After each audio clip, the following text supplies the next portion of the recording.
We are in the laws of vows, chapter 7. Let's get right into it. When two people are forbidden by vow or oath to derive benefit from each other. So, just a reminder that we're learning here the laws, the parameters of the law, not why someone would do something, right? It's irrelevant. So, two people, I'm just going to give the example. Two people got in an argument, and each one said to the other, "You can't have any pleasure from anything of mine." And the other guy said, "Well, you can't have any pleasure from anything of mine." And they took a vow saying that, right? A vow would be without God's name, an oath would be with God's name, right? So now they can't benefit from each other. So what's the parameter of that law? Okay, they are allowed to return lost article to each other because doing so is a mitzvah. So let's say Ruvain and Shimon, they got into a big argument and said, you can have no pleasure from me, no benefit from me in anything that has to do with me. Now he found his gold, beautiful pen. He found it. If he returns it, he's getting a benefit. Can he do it? So we said yes. Why? Because it's a mitzvah. Mitzvah overrides the personal vow that you took between each other, because it's not for the benefit you return it. Why are you returning it? For the mitzvah. It's a mitzvah. Right? So therefore you have to return it. In a place where it's customary for a person who returns the lost object to receive a reward, the reward should be given to the temple treasury. So the reward is not a mitzvah. So let's say it was the custom that when you, right, in our community, that you would, you gave back the gold, so you'd give him $10, whatever, for his time and effort that he came to you, but give him $20, whatever it is, right? That would be the custom. That's not a mitzvah anymore. It's a custom, but it's not a mitzvah. Mitzvah means a command, it means what you have to do. A lost object, you have to return to its owner. That's the mitzvah, right? But over here, you are not allowed to benefit from each other. Well, for a mitzvah, there's no benefit. The benefit is the act of doing the mitzvah. And therefore, you're obliged. But the money, the reward, so it has to go to temple treasury because he can't keep it. The guy has to give it because that's the custom, but he can't give it to him. Is that clear? For if a person returns the lost article, will take a reward, he will be receiving benefit. If he does not take it, he will be giving the other person benefit. All right. So what do? Give it to the temple treasury. No. No, usually not. Kohen is only in unique circumstance you would go to the Kohen. Goes to temple treasury. Right. Okay, number 2. They are both permitted to make use of those entities that they own jointly by the entire Jewish people. For example, Temple Mount, its chambers, its courtyards, and as well as the midst of the highway. They are forbidden to make use of those entities that are owned jointly by all the inhabitants of the city. Its marketplace, its bathhouse, its synagogue, its ark, and its holy text. Psh, look at that. They can go, right? Every Jew has a share in Temple Mount. Well, that means Reuben and Shimon, who took an oath not to have the benefit from each other, well, each one has a share. So that means, can I not go to Temple Mount? Its chambers, its courtyard? How about the highway that brings me there? You could. But it's forbidden with the things that are owned jointly in the city. The bathhouse, the synagogue, right? That's owned by the community. There they can't go because you're going to get a partial benefit of the other guy who you've vowed not to get benefit from because he has partial ownership of it. Go ahead. One person said, I don't believe in God, I want to do things my way. So God said, okay, do it. So he starts to pick up earth from the ground and build up something. He said, wait, that's my earth. Right. Yeah, exactly. Yeah, get your own earth. um,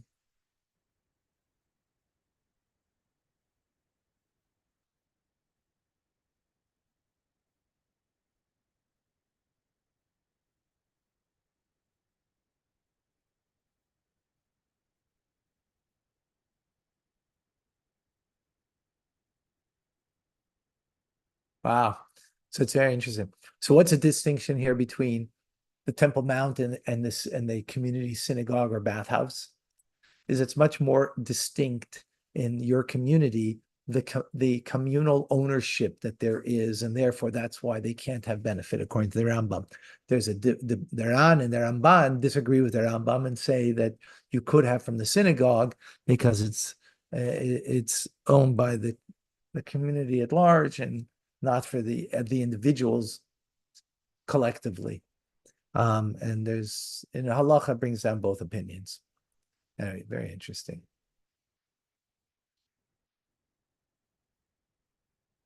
Number 3, what can they do so that they're permitted to use these entities? Each one of them should sign over his portion to the Nazi or to another person and have him acquire the portion through a medium of another person. So sign over your communal portion that you have of the bathhouse, for example, right? Sign that over. So that way you don't have a portion of it. Therefore, you could now use it.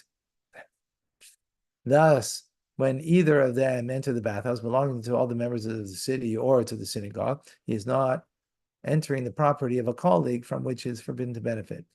For each of them has relinquished his share of the place and given it away as a present. Right? Now, you know what some people will call that? They'll call that a loophole. It's not a loophole in the sense, it's the parameter of the law, which is a loophole. But the law allows for that parameter. Why? Because you collectively are all owning in this collective pen of the community. So you have to take away your ownership in it.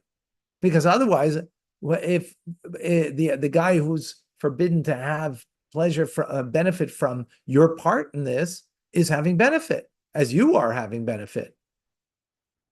So therefore, you have to take away your part of ownership. So it is a loophole, but it's a part of the parameter of the law. It's not like, oh, we found the loophole on how to get around this. No, this is what makes up the law.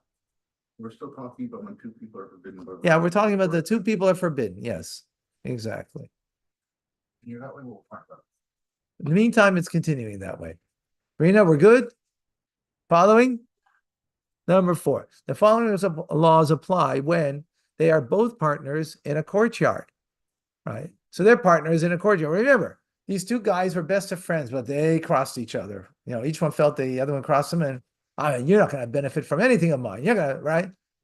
But they were partners in a courtyard, right? Back in the day, they had many houses facing in a courtyard, and people shared the common area of the courtyard. They each owned it collectively, that courtyard.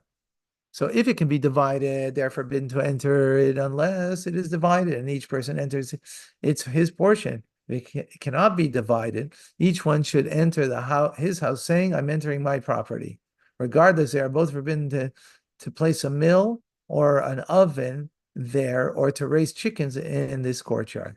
So the only thing they can do is walk through it, and I'm walking through my part. They have to say that, right? But they can't use it for anything that would be common as a common area.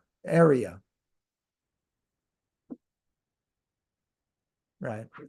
Because when you're walking into your place, everybody has what's called the common area that gives you permission that you can come to your home.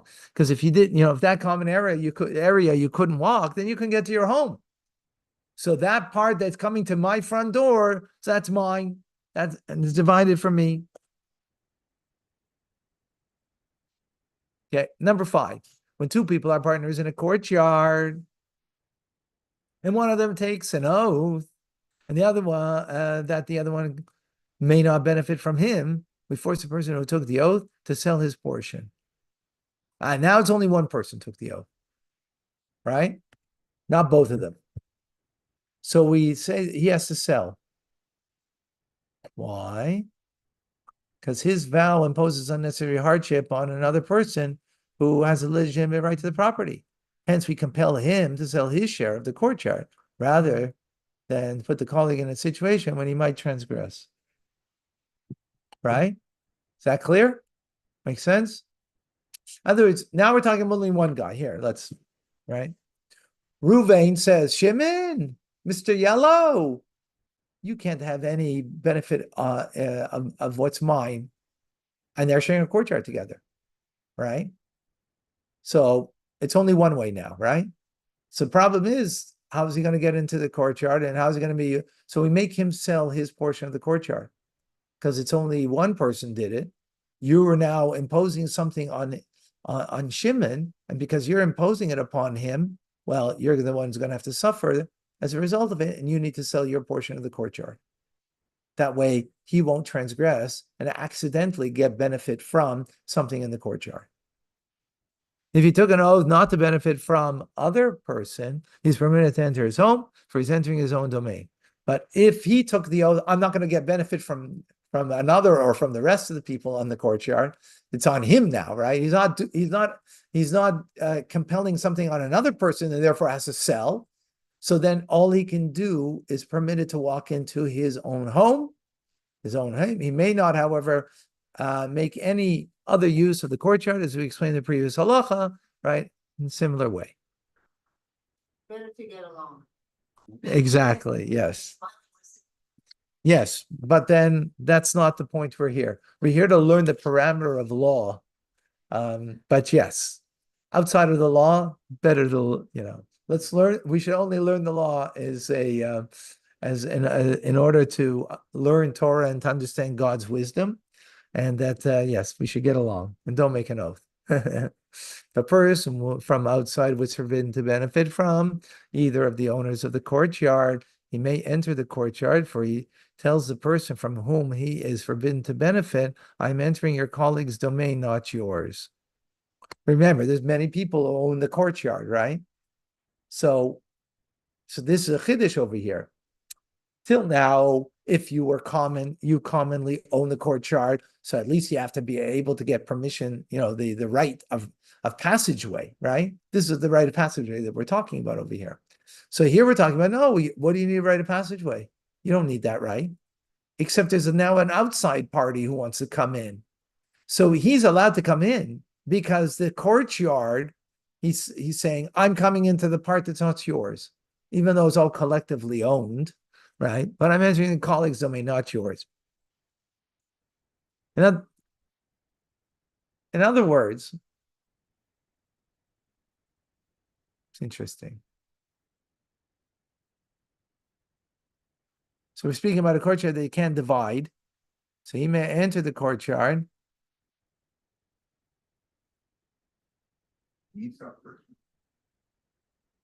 That's only when so in halacha it says that that's only because the person in the courtyard needs you. So therefore he's allowed to enter. Yeah. Number 7. When a person forbids himself from benefiting from one of the nations, he is permitted to buy an article from them at more than the market price and sell to them at less than the market price. That's interesting. For thus, he is suffering a loss every time he deals with him. If he forbids them from benefiting from him, that's when a person forbids himself from benefiting. So because he's not benefiting over here, he's losing. Right? So the word benefiting means, that you get a gain. But if you're selling something, so again, this is novel when you think about it, because still now we're talking about, right of passageway, right of usage, and so on. Now, business. What does it mean to benefit? Benefit means I'm gaining for something in business. well, 4 quarters for a dollar for 4 quarters, you're not benefiting. And if it's a dollar for 3 quarters, you're losing. So that's not called a benefit. So you're allowed to do that with someone who you said that you're not going to gain benefit from because you're losing. Got it? Why would you do that? It's not a question why he would do it. That's not a question. For whatever reason, there's a reason he wants to. What's the difference? The point is, the law is you could do it because that's not called benefiting. No. Again, in Jewish law, it's not a question of why. There are a lot of crazy people that do a lot of crazy things, right? And even if there isn't a crazy person, but it's what we're learning here is the parameter of the law. That's what's important. What does it mean? How do we understand that law? By the way, that's how it is in this circumstance, the way Rambam brings it here. But there could be several other, combinations, substitutions, right? Of the way the law could be in different circumstance. But when you have the parameter of the law, then you know how to adjudicate it in a different setting, right? That might make sense. Why a person would do that, right? It's called a law. Sometimes you might do it as a loss leader. People, they do that in business. A loss leader, right? I'll sell the milk and eggs cheaper than what I bought it for in order to get you into the store, right? So maybe that can be considered a benefit, right? Because maybe that would be considered a benefit because I'm doing it in order to get you into the store so that you'll buy more things, right? Maybe then it wouldn't apply then, right? No, not then it may not apply this point then, right? Okay.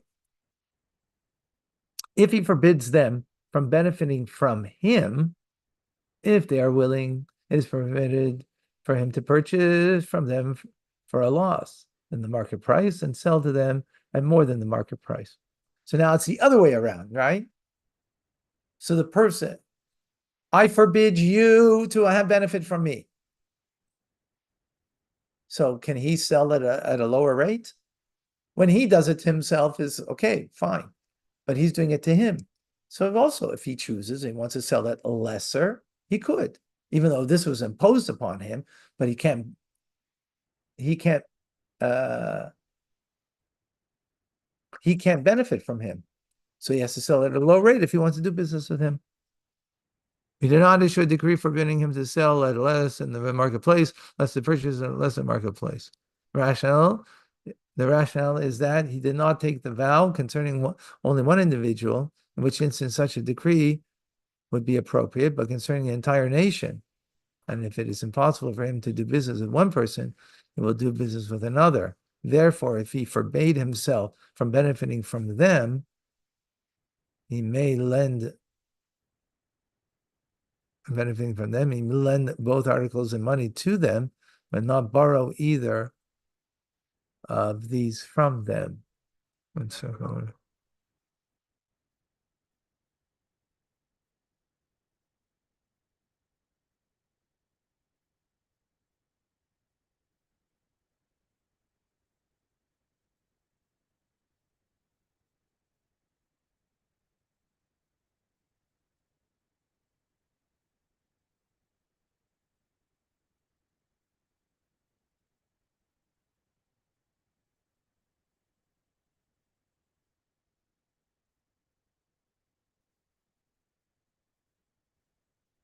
In the beginning, we spoke about, one second, I want to go back for a second.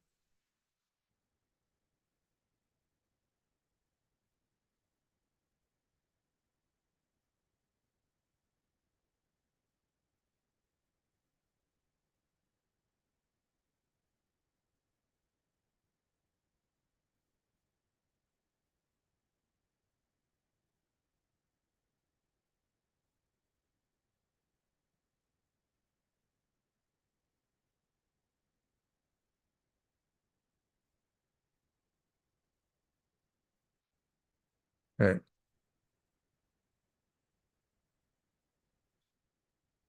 If he forbade them from benefiting from him, and himself from benefiting from them, he should not do business with them, nor may they do business with him, right? Because now, because one is going to get the benefit, right? If you've sold less or more, so one side is getting a benefit. He may not borrow an article from them or lend an article to them, nor borrow money from them or lend money from them. If he forbade himself from benefiting from the inhabitants of a city, he is forbidden to ask a sage of the city to repeal of this vow. For this is a benefit he's receiving from a person of that city, right? Can't do that. If, however, he did not ask him and he released the vow is released as explained. But if the sage released him without him asking is to get benefit. But if the sage did it, even though there's a benefit, but he didn't ask him, so therefore it's okay.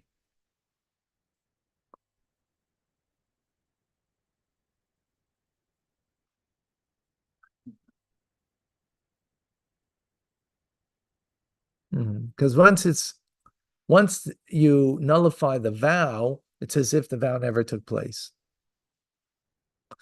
When a person forbade himself from benefiting from any other people, he is permitted to derive benefit from leket shecha and peya, the tithe of the poor, and distributed in the granaries, but not that which is distributed from one's home. So leket is the left, right? So he can take from poor person. He's not going to get benefit from anybody. This guy, he's poor as a whatever. But he could still get the benefit of the things, the corners of the fields, the leftover sheaves in the field, that which was forgotten, and so on. That he can. Why? Because that's free. Those things don't belong to the owner. They're free for the poor people to partake in, the tithe of the poor.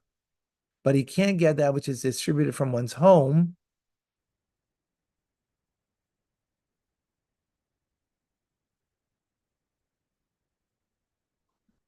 Because from your home, you have the right on giving it who you want. But from the granaries, not. And from the corners of the field, not. Anybody can come and take. You can't. So therefore, yeah. When a person forbade priests or Levites from benefiting from his property, they may come and take the gifts to be separated from his produce against his will, because he owes that. It's a mitzvah, right? He has to give Meiser, the 10% to the Levite, so Levite can come and take it. He can, the 2% that's from Truma, that goes to the Kohen, he can take it. If he says these priests and Levites are forbidden to benefit from my property, they are bound by the prohibition. Because here he said he forbade priests and Levites from benefiting. Here he's saying the priests and Levites are forbidden to benefit.